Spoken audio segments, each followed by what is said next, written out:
depends on the location of your, okay. It depends on your location. I am Gülbin Özdemir from Turkey. Before we start, as I said before, I'll let you know a bit about IELTS International. IELTA is a non-profit multinational registered organization from multinational community of volunteers concerned to improve to give for free help to teachers of English around the world. IELTA Azerbaijan and IELTA Turkey are affiliates of the International Association with an aim to provide quality standard programs to teachers, researchers, and learners across the globe. You can visit and join on our Facebook pages for updates. The link will be in the comments section and participation certificates will be provided upon completion of the attendance link at the end of this webinar. So, Shalala. Good morning, everyone. I'm Shalala Mehmetli from Azerbaijan, and welcome to today's webinar on bilingualism and education. I would like to welcome our distinguished guest, Professor Steve McCarthy. Professor McCarthy was born in Boston and became a full professor in Japan. Until his retirement in 2025, he most recently lectured on communication, on bilingualism and intercultural communication at Osaka Jogakuen University. He is currently part of the Digital Education and Skills Working Group of the EU-funded Indo-Pacific European Hub for Digital Partnerships. As of May 2025, Professor McCarthy's CV lists 255 publications, 104 presentation topics, including 10 keynote speeches at international conferences, and over 619 citations on Google Scholar. So in today's session, we'll explore the many dimensions of bilingualism, its various definitions, 5 developmental levels, key issues at each stage. Welcome, Professor. The floor is yours. Good afternoon, everyone in Central Asia. Here it goes. Okay, so let me get started. Oops. Okay, so to outline my presentation, and so first I'll give some of the various ways that the word bilingualism is used and some, kind of implications of it. And then I'll go to 5 levels of bilingualism. So this is a kind of a framework that I developed and which have been widely, used around the world, and my publications on bilingualism have been widely cited in PhD theses and so forth, which is very, a happy thing to know. And so that is also helpful in teaching. So it lets students, clear what level you're talking about, in different bilingualism phenomena.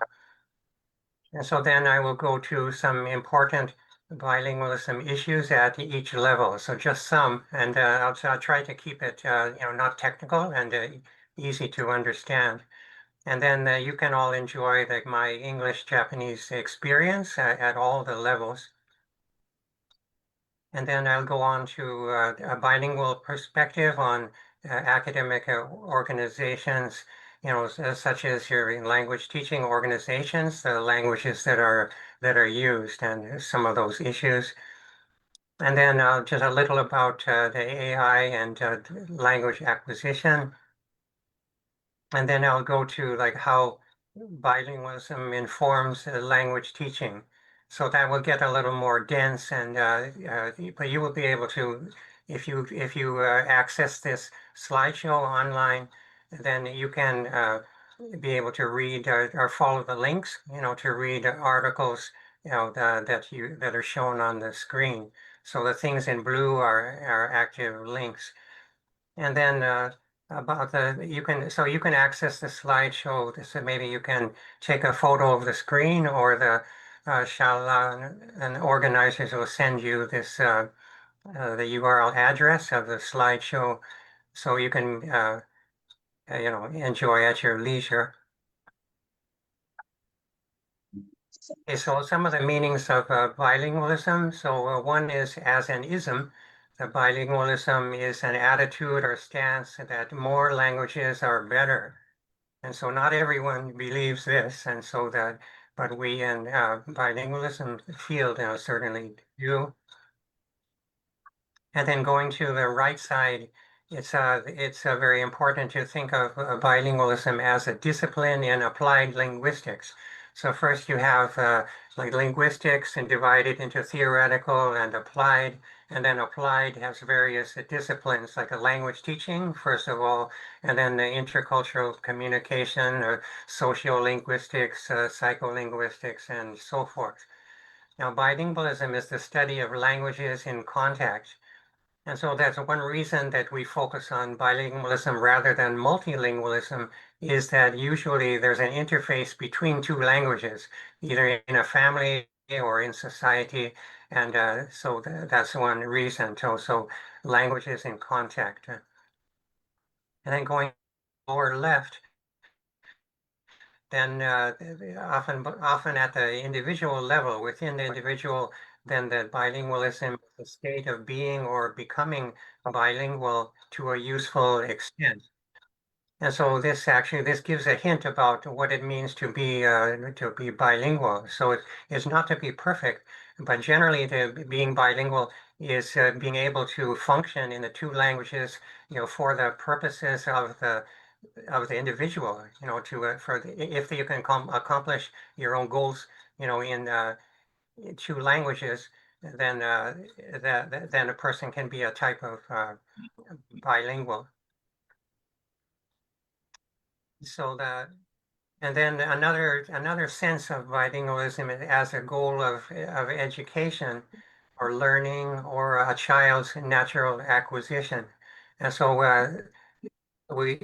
especially that bilingualism should be a goal of language teaching and learning.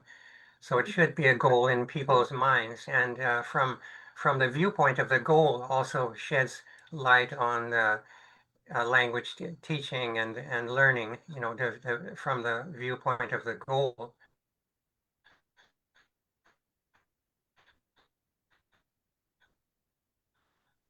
And um,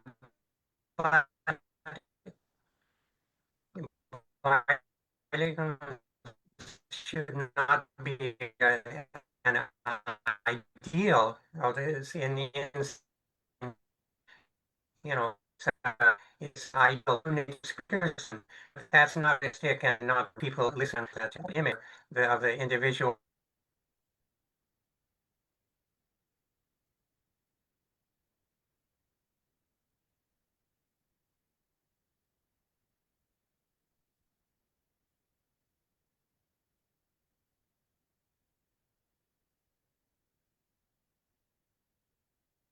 Okay, I think we have connection problems.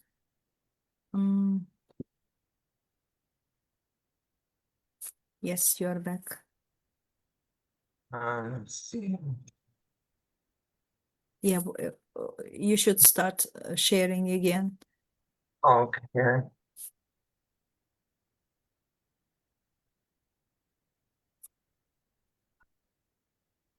Okay, so anyway, so the bilingual should not be idealized because then it becomes other people's business, and then they just have something for their own children, but they themselves are not implicated when actually, Japanese people that they do need English, more than they realize. So let me move on. And so here are the 5 levels of bilingualism. So 4 are bilingualism manifesting in daily life. And at the individual level, it's bilingual development. So how bilingual is the person, for example. And then at the family level, it's a bilingual child raising.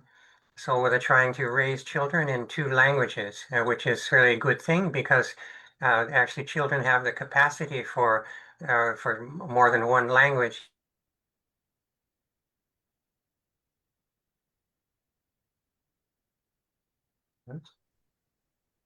overlearning their native language, and so they have room, mentally to learn two languages at the same time. But anyway, and then at the school level, we talk about bilingual education, and we should distinguish between bilingual education and bilingual child raising. So the things you do outside of school, at home, or with parents are bilingual child raising, whereas education is in the schools. And then at the level of societal level, then the cultures especially means language communities in society. So different language communities and policies of government or other agencies that have an effect on the languages used in society. So language communities are policies. And then there's kind of a meta level of the disciplinary level of the study of bilingualism. So as an academic subject or in professional fields or interfacing with related fields like intercultural communication or within applied linguistics related to language teaching. Okay, so while getting into just some of the important issues, in gray are speaking in general about the levels, and then in brown are the ones where I am also have been involved with those issues. So at the individual level, there are, for example, types of bilinguals. And so one that is interesting is where like the student or the learner can understand what they hear, but they can hardly speak or put a sentence together. And but if the child or the student so can understand most or all of what they hear, it means that they have acquired the language. And so we should not like a mistake acquisition by measuring by speaking. So we always say, do you speak English or something like that? So, but so a person who is a so-called receptive bilingual then can understand what they hear, but they probably have not had practice in using it. And so if they're put into an environment, where the second language is needed, then just within a few weeks, it will be activated and they can become fluent. And so therefore, the receptive bilingual is a type of bilingual, so not well known and or recognized. And then within the individual level, of course, there's language acquisition, all those issues, and the processing. For example, when I'm teaching English, so I might like be teaching in English, a certain subject, but if it becomes like too difficult or giving the students the directions of what they need to do, and then I'll switch into Japanese and then speak really quickly, more quickly than the native speaking level, quickly explain things in Japanese and then switch back to English. So that's called like so that's a kind of a processing that's called like a code switching. And so that's just one issue in that area. So and then we can speak of language development, maintenance, attrition, or loss. And so development is the ideal where people are improving their language. And then maintenance becomes an issue when people are not studying anymore, or many Japanese children like follow their parents like to move to New York or some other place abroad. And so then maintaining their Japanese at the school level becomes an issue. And then they move, after a few years, they move back to Japan. And then maintaining their English or as a resource that they required abroad, then also becomes an issue. So if they focus on only like regaining like their school level of Japanese, then they may lose the resource that they gained, which would be a waste. And then language attrition is where you just by not using the language, you become rusty and gradually lose the language. So actually, like the younger a child is, it's called like easy come, easy go. so they can then quickly develop their language and also quickly forget. But as you get older, then it becomes more difficult to acquire, but then also more difficult to lose a language. And then language loss is a kind of a rare case, but it usually with the children of immigrants, let's say a Pakistani family, they move to Japan and the parents like are busy like a laboring jobs, and then the children they get some support, for learning Japanese, but no support in their native language. And so if they leave their native country at an early age, they might completely lose their native language. And that also would be a waste. So I'll get more into like what parents should do in a minute. And then another issue is cognitive benefits of bilingualism. So we're actually good for your mind, to be working in more than one language.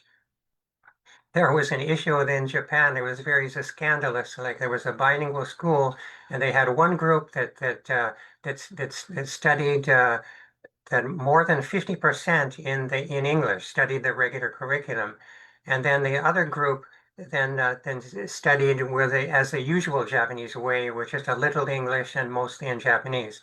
And then when they did their whole round of study of examinations on all subjects, and they found that which group do you think did better on the whole round of subjects, including English, but also math and and other subjects. So actually, the group that had studied more than half in English did better in the exams, all in Japanese. So that's an example of how like the bilingualism is good for your mind, the cognitive benefits of bilingualism. And there can also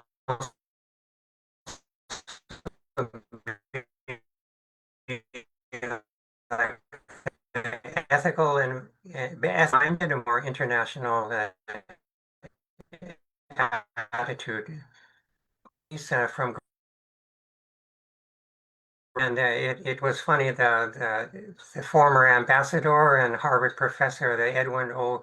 Reischauer, told me that well, Japan is an up and coming country. So that was in 1979. And so what an understatement that turned out to be. And so, so I studied hard, and then I moved to Japan pretty soon, and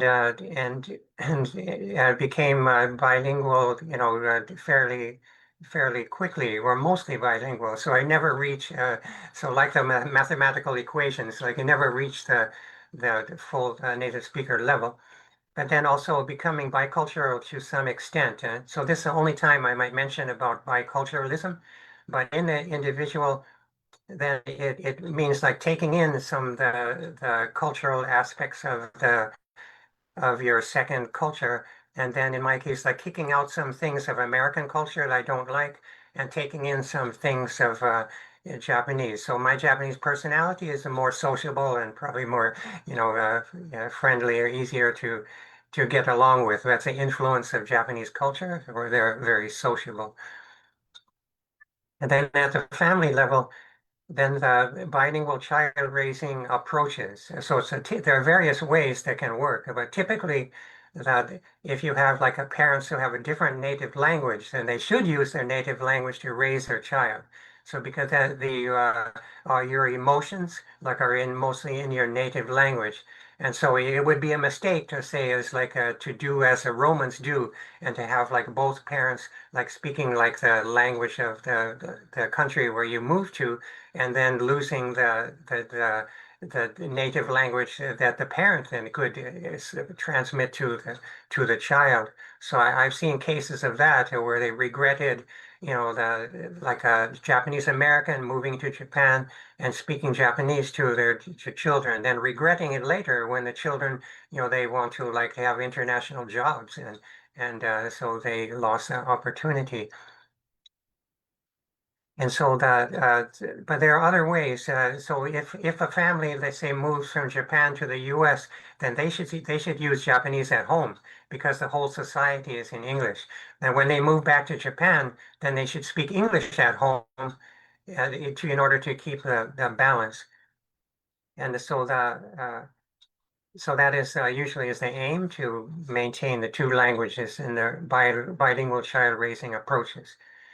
And so then, so often we're talking about like international marriages and their families, so where and you're just basically speaking your native language to the child. But when I'm with like a neighborhood people and things, and or if something is like too difficult to explain in English, then I would use Japanese even with my children.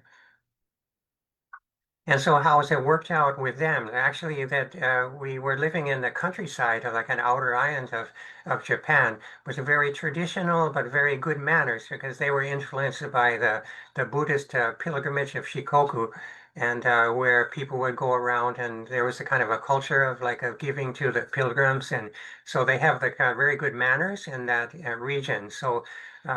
But there was very little English exposure besides myself. And so they turned out to be what I call the receptive bilingual. So they could understand me very well, and then they could understand other native speakers. And so when they grew up and we sent them for like 3 or 4 weeks to the Philippines, a kind of low cost like English training, then they were speaking fluently in English then after several weeks.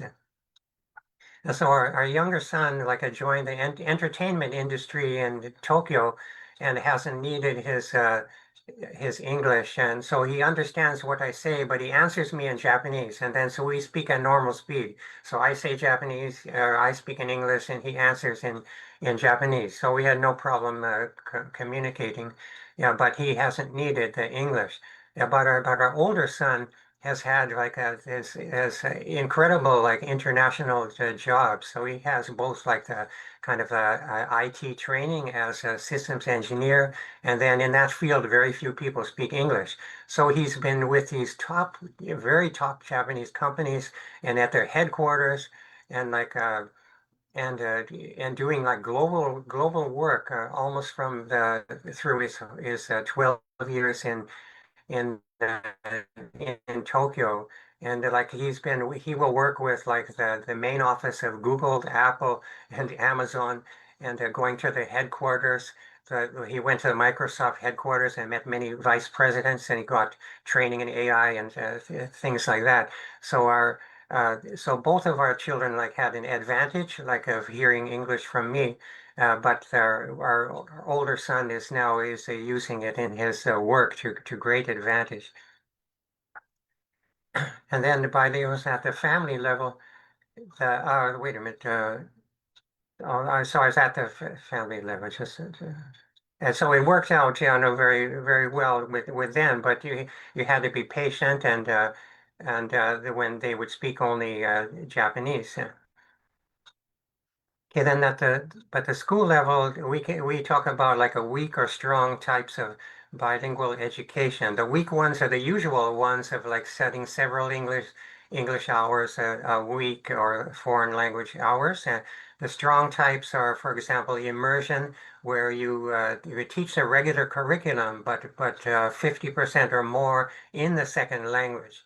And so that is quite an effective approach of bilingual schools. And so you know about international schools, but often they teach in only one language. And so that may not be the best for local children who need to maintain also their native language. So international schools, they should teach subjects like physical education or art and music. They should teach those in the local language. And that's more like a bilingual school. And then ethnic schools, or for example, in Japan, like in the World War II, a lot of Koreans were taken over to do jobs because Japanese men were in the military. And then many stayed, and then they have their own like Korean schools. And they do quite a good job, even without government subsidies of support, because they don't use their standard curriculum. Yeah, but they manage to raise the children generally to try trilingually. So they use Korean as a medium of instruction, the language of teaching in school, and then they have Japanese in their environment on the media and TV and everything. So Japanese and no problem. And then they also study English as a foreign language in their schools. And so generally they are trilingual to some extent in those ethnic schools. And so I mentioned the medium of instruction is a big issue in bilingual education because of what language are you teaching in. So generally, bilingual education means teaching in two languages. And so which subjects do you teach in which languages is the issue. And this is the Europeans who talk about CLIL, the content or language integrated learning. And my experience has been with the content-based EFL, where the school it's similar to bilingual education, but they're teaching regular subjects like I teach bilingualism, intercultural communication, or human rights, various subjects in English. And the school has a big focus on like the language aspect of it, but I tended to more focus on the content. And then the EMI is another. So English medium instruction is a popular, area of study and practice now. And then, of course, I also have done that, where the students are able to handle that in graduate school classes or, at a good university. Okay, well, are there any the questions so far? So I can't see the comments or I can't see the chat box. And so if you have any questions, then please let me know now about what the bilingualism or Yes, the we have one question. Aygün Hanım asks, how can we help students stop translating in their mind and start thinking directly in English, especially in multilingual classrooms? Wow, that's a really good question. And so the teachers are, is it good to urge the students to think in English and urge them not to rely on their on translating because certainly the better to directly to think in English. So I think that all I can say is that the teacher sets an example, and so that that if the teacher is kind of funny, but if the teacher is monolingual, let's say an English speaker, then the teacher is telling the students indirectly, go to some place that I have not gone, to become bilingual. Yeah, but the bilingual teacher is setting example, saying, come to where I am, to where I am functioning. Okay, so that's about what I could say about that question. Yes, and we can continue. Okay. So at the societal level, so the language policies, the languages policies that are affecting the languages that are used. So what languages have government support? So in some places in Europe, like they give families like a language support in like about 100, native languages. But Japan is typical of like a monolingual, monocultural country where they provide support basically only in Japanese as a second language. And so there are various ways that, the government or the educational agencies, can influence the language use in society. And so basically, the societies have a choice, whether to promote multiculturalism or monoculturalism or assimilationism. And so if you have like a monocultural country that where they're trying to protect their culture, against like a sort of international influences, then they tend to work for like assimilation. So it means to make everyone the same, to try to make everyone to have the same culture, in the society. So again, that's a kind of a waste. So we look at, so the language can be seen as a problem, as a resource.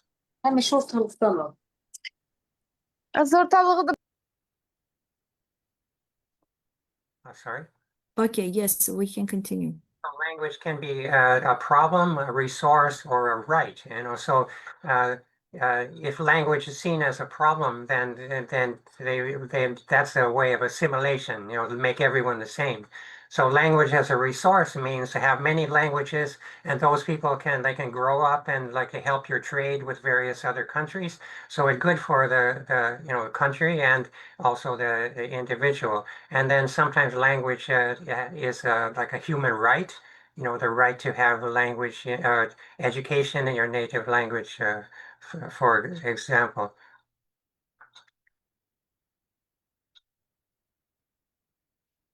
Okay, so at the societal level, so we talk about language communities. So you can measure what percent of people are, this language speakers and so forth. And then similar to ethnic groups or minorities. So the minority language users are big issues. So how are they treated in a society? So it goes back to their philosophy. Is it promoting more than one language or protecting against uh, intercultural, communication and internationalism? And so what I have done is I've promoted bilingualism in Japan, well, often by translating or by interpreting public events, and especially by publishing in Japanese, which is more difficult for me when I might have published in English, but I wanted to reach the Japanese readers and the general public as a societal level. And then at the disciplinary level, then there's the academic study of bilingualism, so I've been very involved with this level. So researching and presenting, like today, publishing many works on bilingualism and teaching university classes on bilingualism. That's where the 5 levels are very useful for teaching about this field and promoting bilingualism and multilingualism in academic organizations with equality and collaboration between native and non-native English teachers. So this gets back, this is the next item on my outline where I talked about a bilingual perspective on academic organizations. So first I'll take the case of when uh, I founded the World Association for Online Education in 1998. So one of the first global virtual organizations. And so immediately, so we had, the majority of members who were from non-Western countries, say India and other countries. And so we promoted say web pages in all different languages for our organization and events that included multiculturalism or multilingualism in those events. And so it certainly is possible. But what happened in Japan with the Japan Association for Language Teaching, then I promoted collaboration, between Japanese and native English teachers, but I was not able to make this happen on a national level. So at the national level, then the kind of the foreign teachers working in their own interests, and then trying to have the organization as a kind of a foreigners union. Then they lost the credibility, in Japanese society or with the university. So I tried to push, actually we changed the name from language teachers to language teaching for language teaching, and then that to help to have the universities recognize our activities and to subsidize the teachers' participation in the organization. Yeah, but so collaboration between native and non-native English teachers. So I was able to achieve in the language teaching, the regional chapter, that I founded. Yeah, but on the national level, so I was not able to really achieve my, the goals of having the organization have the academic credibility, in Japanese society and also especially having Japanese leaders. So instead of running for national office, and I promoted Japanese leaders. And so I noticed with your organizations that you have the local, non-native speakers leading the organizations, and so I like that very much, and perhaps you could think native speakers have their own organizations, but so anyway, but I like that what we're doing. So to me, what the ideal is that you have your like the local leaders, and then maybe that the foreign English teachers, who have learned the local language and culture to some extent, then cooperate with those people to lead your language teaching field. So that well, are there any questions about these 2 points, about the societal level or the disciplinary level? Actually, we have some questions. Gulbin, could you please? Yeah, sure. So, Professor, actually, we have a question here. Corey wants to know if that's correct. So, she says we can assume that if we live in a country and speak its language, so that means we are bilingual. Is that right? Well, that's one kind of if you speak the two languages, then certainly that's a kind of bilingual. So it doesn't have to be perfect, but if you Mhm. can like to use the two languages for your own purposes and goals, then that is a kind of being bilingual, certainly. And it's Yes. very useful, Mhm. certainly in everyday life, very useful too. We have one more questions from Yeah. Sadiq. In your experience, which misconceptions about bilingualism do educators or policymakers most often have? Oh, that's a great question because there's so many, so many misconceptions about bilingualism. First of all, is like over idealizing it. Let me think. Like I think in Japan, I think the biggest misconception is well, there are many big. For one thing, is that if you start like English or a foreign language earlier, then it will that it will like lower their Japanese ability. But that's not true at all. So research and experience, that shows that children can acquire that two languages at the same time. So actually, you're not giving children enough credit for having the intelligence that they have. If you think that that their language acquisition is so delicate that just a little like the English will disturb their native level. So that's not true at all. And then also on the more macro level. So the idea that the Japanese culture is threatened by. So these are kind of for the nationalists, especially. But see, and mostly the national, civil service or national, officials tend to be the more nationalistic, type of person, and so they might they have a tendency to see. If the young students maybe they get too good at English, then their culture will change maybe away from our great, Japanese to culture. And then there one is a little bit realistic threat is that they would lose some young people if they get good at English and they'll want to discover abroad, and then some of them will not come back. So that's a realistic to an extent. But as a result, they have a tendency in their English education. They have like a one foot on the accelerator and the other foot on the brake, to protect like a Japanese culture. And so as a result, the Japanese level of English is one of the lowest in all of Asia and the world. And so what I'm saying is like a Japanese culture and language is not so delicate. It's not threatened by foreign languages and cultures. The Japanese brand is one of the strongest in the world. It like the cuteness of everything in the modern Japanese culture of the cuteness. This is a mascot of our town. It's a kind of historical reference. But so their culture is very strong, and then the language is also very strong. So they're not threatened compared to other countries. So there's no excuse really for not being more international and uh, letting students advance full speed towards becoming bilingual.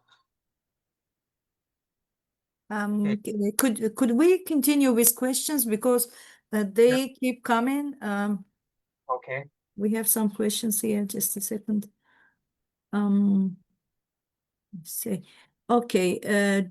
Wiki asks, do you think it's easier if it's defined or executed as teaching foreign language instead of second language? Well, there's a difference between so for example, in a society where the second language is not used regularly, then it's called like English or other languages as a foreign language. So a second language means like where you're learning the language in the society where it's used. And so studying English in the US is English as a second language. But when Japanese people study English as a foreign language. So in your countries, it's probably English as a foreign language. But then if you go study the English, in Canada or the Australia or something, then that would be the English as a second language. Because so English is not only in the classroom, but it's all around in the society. And so English as a foreign language is more difficult because you have the English only in the educational environment, and the rest of the language is the native language of the society. And that's a standard definition, the difference between English or a difference between a foreign or second language. One more interesting question from Durga Prasad. Why are we focusing on bilingualism? Why not multilingualism in the context of all countries? Because nowadays, especially in the era of AI, learning a language is not a big issue. Well, learning language is just, I will get to that. Learning language is still a big issue. Yeah, but my answer to that is, I think I mentioned at first that usually we have when the bilingualism is a study of languages in contact, and so usually it's two languages that are involved, and then especially bilingualism, it focuses a lot on bilingual child raising. So in that case, like the parents are using two different languages with the child, and so if let's say in Japan, if you have like a Japanese and an English native speaker, then it's kind of ideal they speak their native language to the child. Although in that case, it may be better if the mother is an English speaker, and then they get more balanced amount of both languages. But if let's say you marry another Azerbaijani or something, then still you could use two languages to raise your children, and then they would still be 100% the native speakers in the Azeri language. But usually we're talking about interfacing in two languages. So in my mind, like bilingualism includes multilingualism. Because so it's just the interfacing but it's a one interface at a time. So multilingualism includes bilingualism, but on the other hand, like bilingualism also includes multilingualism, and the same principles may apply. And then also similarly that also biculturalism is very possible at the individual level. So sometimes like the half Japanese children are called bicultural children. So usually they're called half, which it has a positive meaning for Japanese people.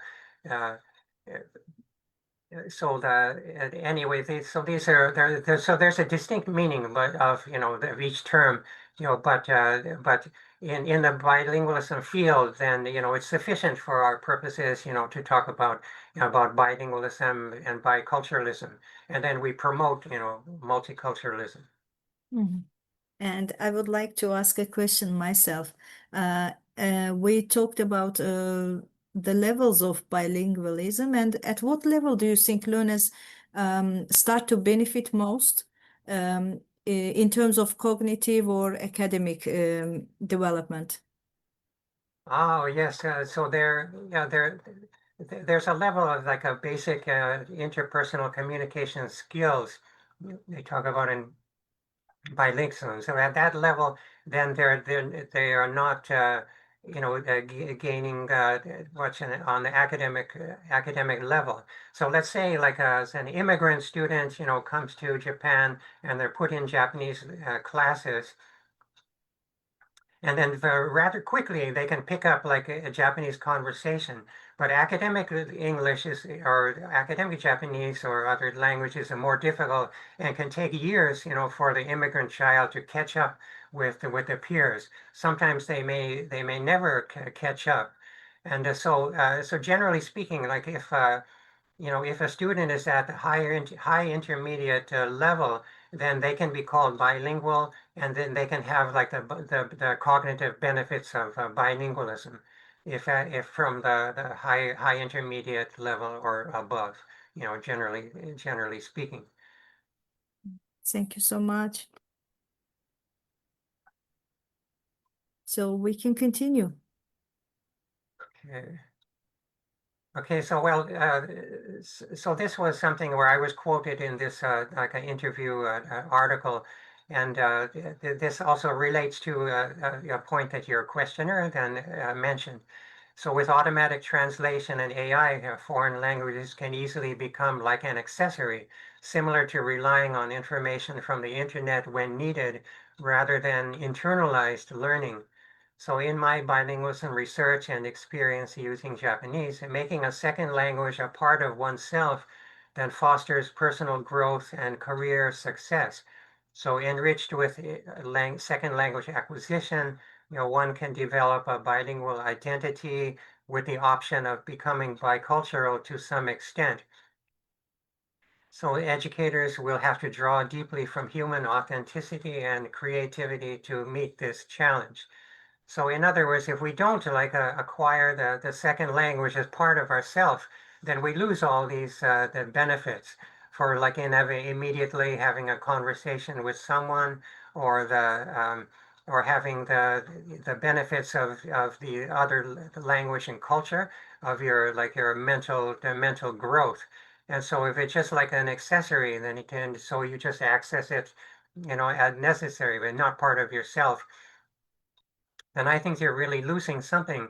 So I've been really enriched by the Japanese language and culture, having the Japanese culture, especially a part of my the personality. So we would not be like enriched like that, anymore, if we would just always like would use AI for or automatic translation, to whenever the foreign language is involved. So I think we would be losing something. So although you may gain other things from AI, but you would be losing something very precious. And a person might be more narrow-minded or monocultural, or in a way, if they are still monolingual. Is there any question about that?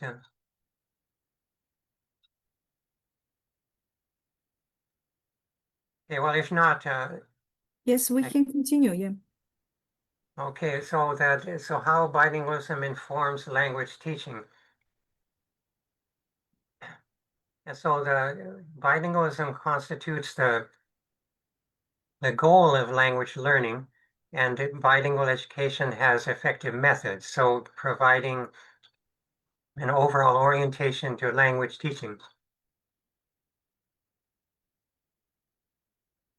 So I think that bilingualism focuses a lot on the context of language learning, and it's the most useful there. So next, it sheds light on identity issues involved in becoming bilingual and the option of biculturalism. So it really means like having two cultures in yourself, which I think enriches the person. And next, bilingualism clarifies the standpoint of students so language teachers can understand them better. So when bilingualism, when we say like L1 or L2, so we're talking about the first language of the students and not the teacher. And then we are bilingual ourselves, and so we can understand, the standpoint of students. And then next, knowing the types of bilinguals and why not to delay the second language. Then language teachers can advise decision makers and the public on when and how to start exposing children to plural languages. So that was an earlier question, or what are some misconceptions that people have. So the second language should not be delayed, because children do have a capacity to learn the two languages at the same time and still be 100% native speakers of their first language. And then the focus on bilingual child raising from age 0. So when we say younger the better, then we really mean, from age 0. This shows the ways that first language acquisition applies to second language learning, such as the primacy of listening. When you think of how people learn their first language, so for about 1 year, they just listen, listen, listen, listen, and then they're acquiring, and then they may start to speak later. So listening is a primary, the function out of the 4 functions. And so the bilingualism then helps to, keep that in mind. And then, so similarly, the mistake even by researchers of measuring acquisition by speaking, can be avoided with the knowledge that learners understand much more than they can express. So that's important to know that, students can really understand much more than they can say. And so we should not measure acquisition by speaking. And then next, the receptive bilingualism, like I mentioned before, they mostly understand what they hear in their weaker language, but speak very little. So they are recognized as a type of bilingual. So when they are immersed in an environment where they need to speak the second language, they often reach fluency in several weeks. So that's why I said the receptive bilinguals are a type of bilingual. And then, oh, look, bilingualism corrects many misconceptions, in monolingual societies about languages in contact in individuals and communities. So language teachers can help learners overcome cultural barriers to becoming bilingual and bicultural. So getting, over the misconceptions can help people become, to acquire the languages better. And then bilingualism clarifies the different domains of language use. So a person can be bilingual without mastering both languages, because different languages are used for different purposes in different domains in life. So there are, say, some multilingual cultures, let's say in Northern Africa,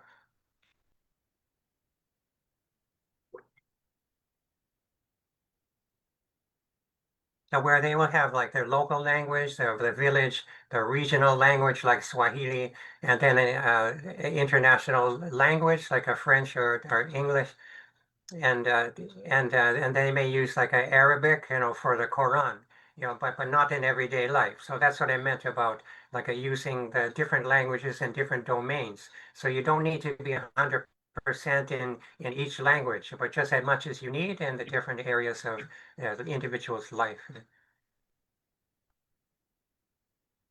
Okay, so bilingual teachers. I can't read the top line, but about using the students' native language in teaching, strategically. So when, for example, explaining things in the target language that would be too difficult, in the second language. And so I mentioned before about quickly using Japanese to explain like what the students are due, how to organize their groups or things like that. Then I quickly say in Japanese and switch back to teaching in English. And so bilingual teachers can do this, but monolingual teachers cannot. At one time, one of our colleagues was speaking to an auditorium full of students, and he was trying to explain like an asthma, then and it's even difficult for native speakers to pronounce asthma, and so he's trying to show like what the asthma means, and so the students are thinking, is he okay? Is the teacher is he sick? Or the professor is sick or something. But with me, I would just simply say the name in Japanese, Zensoku, so the name for asthma in Japanese, and it would save so much time and energy, sometimes so using both languages. And so that's teaching. Okay,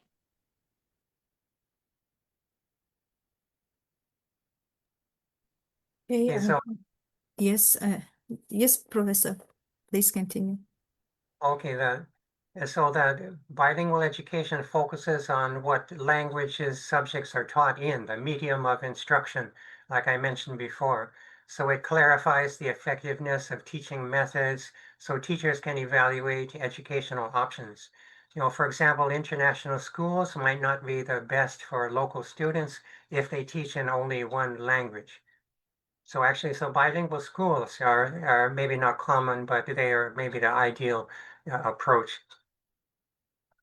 So bilingualism sheds light on language acquisition, how research on first language acquisition, bilingual acquisition. So bilingual acquisition especially means raising children in two languages, from age 0. And so you can have two native languages. So most people don't realize that you can have two native languages if you just, speak two languages to children, from the beginning or from the, early childhood. And then also bilingual education informs second language teaching. So seeing the whole picture from the viewpoint of the goal, can make a difference in everyday decisions in practice, as well as theories, to undergird one's language teaching. And so there's a link here to the whole article, how bilingualism informs language teaching. So I think this is the end of the slideshow. And if you have any other questions, then go ahead. And again, this is a link to the slideshow at the bottom and the outline of the presentation. And so you're welcome to ask any more questions, and if you'd like. Yes, dear Professor, we have some questions. So, Aygün Hanım asks, you mentioned the power of bilingualism. In your experience, can thinking in two languages actually enhance creativity and problem-solving skills in language learners? And if so, how can we as teachers nurture this advantage in the classroom? Well, so the research, in the bilingualism worldwide, shows that it does have those benefits.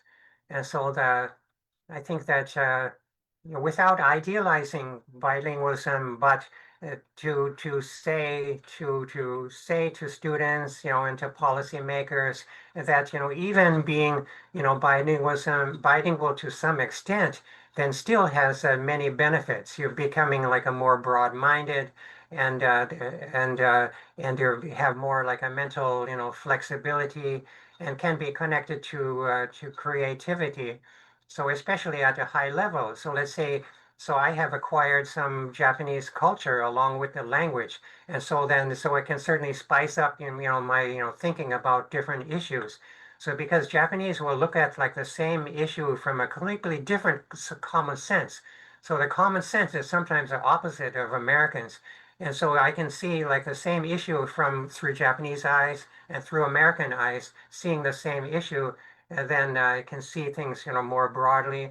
And then so the Japanese are rather creative in their own way, and so it's inspiring, to be having exposure to different languages and cultures. Then can inspire the students, to be more creative and not just limited by your own like a village or your family or even the culture, but you can get kind of more input or more stimulus, to be creative. Yes. And Okay, we have a Professor. question, one more question about what challenges you faced personally when integrating into Japanese academic and cultural environments as a foreign professor. Oh, that's an interesting question.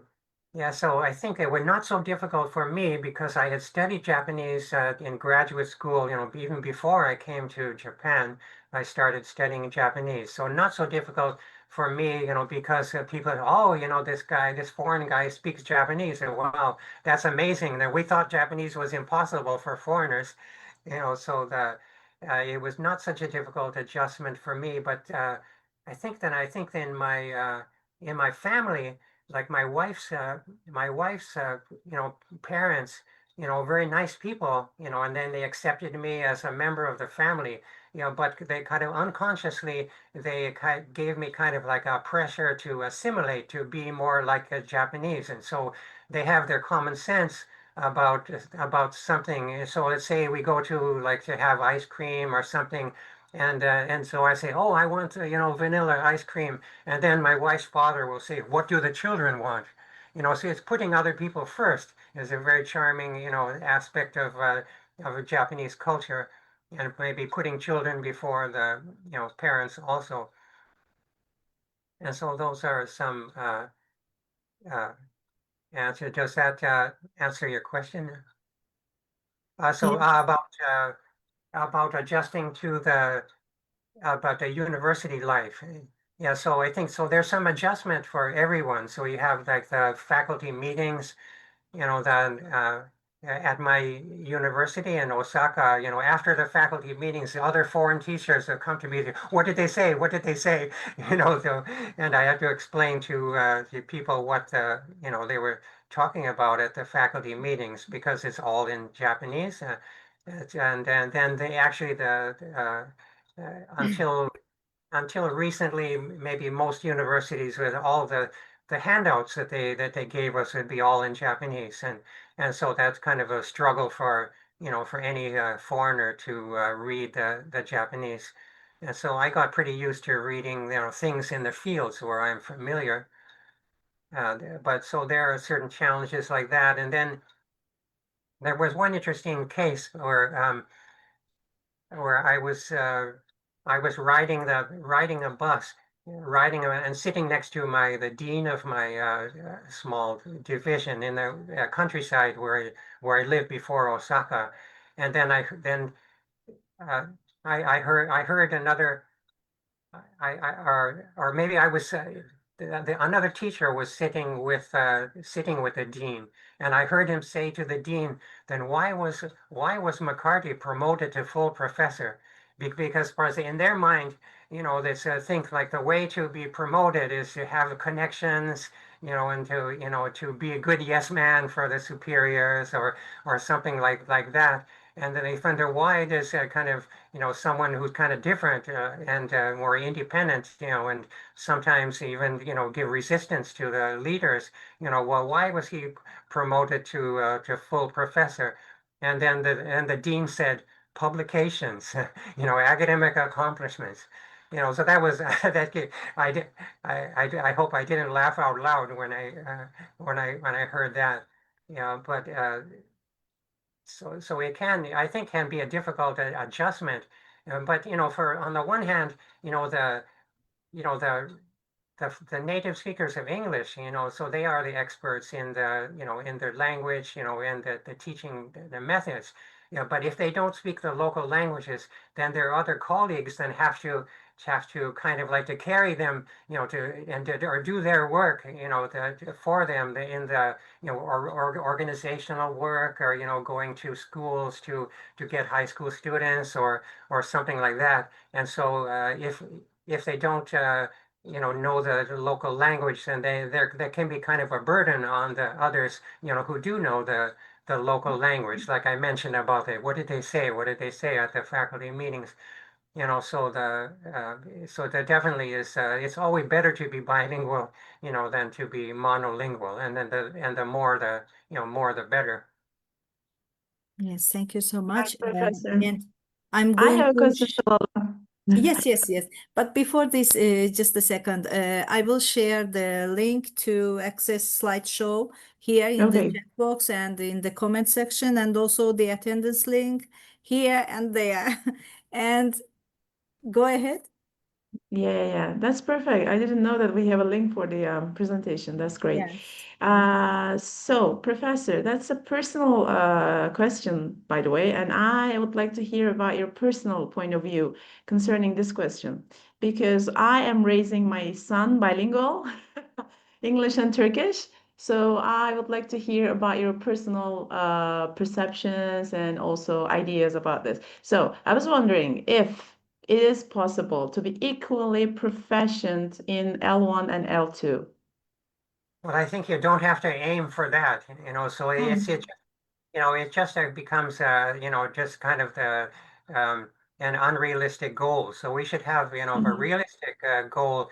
And so that most bilinguals are not balanced or not, to complete. And so I think we should take the ideals like out of our minds, and just to focus.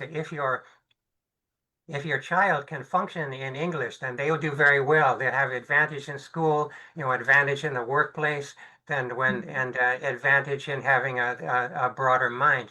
And so I mentioned before how about the children would answer me in Japanese. So when I speak English and answer in Japanese, and that patterns, can continue, until they are forced to use English and put in that environment where they have no choice, and then they will use mhm, their English speaking, and they will be activated. So we have to be patient, while they are acquiring, the language. And so, but if they understand what you say, then they're making good progress.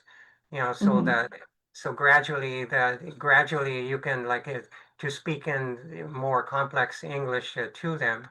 So I'm very glad to hear that you're doing that, and that's really the way to go. Thank you. Thank you so much.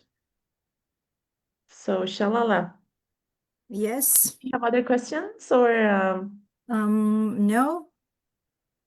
okay, then we are slightly approaching to the closure. Then, if we don't have any further questions or any comments or reviews. Okay, so thank you so much, Professor McCarty, for this incredibly insightful and inspiring session. That was truly amazing for us. So your deep knowledge, personal experience, and global perspective on bilingualism have left us with so much to reflect on, from the theoretical foundations to practical implications in education, and even the forward-looking concerns about AI. Today's talk has truly broadened our understanding of bilingualism in a rapidly changing world.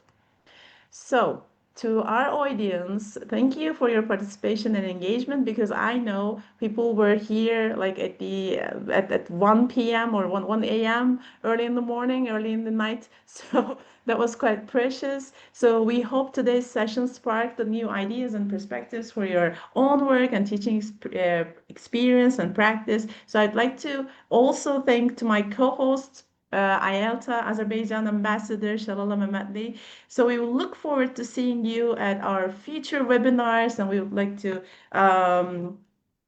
meet you again.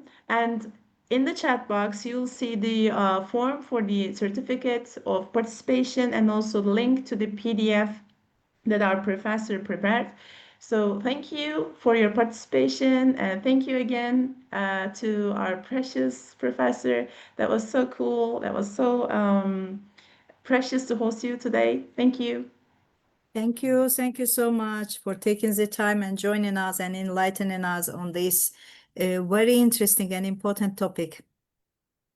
And big thanks to our audience. Yes. I'm sorry, I would like to ask something. Mm-hmm. May I ask something? Okay, Yes, please go ahead. first of all, I would like to say a big thanks to all of you for organizing this kind of the event. And then I would like to know what about the presentation link? Just I didn't notice this link in into the chat.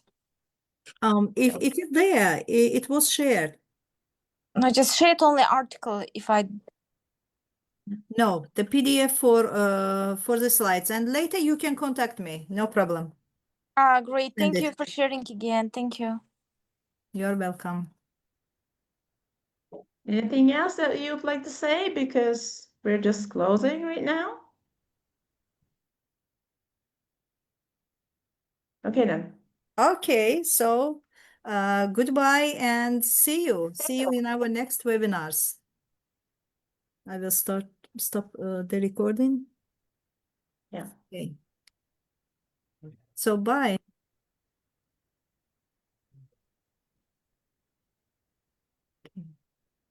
So shalala. Yes. Goodbye. Um, Mhm. I think I have the recording and you have the recording as well. Yes. Okay then. So see you. See you next time. See you. Bye-bye. Bye. Yeah, it was my pleasure being with you.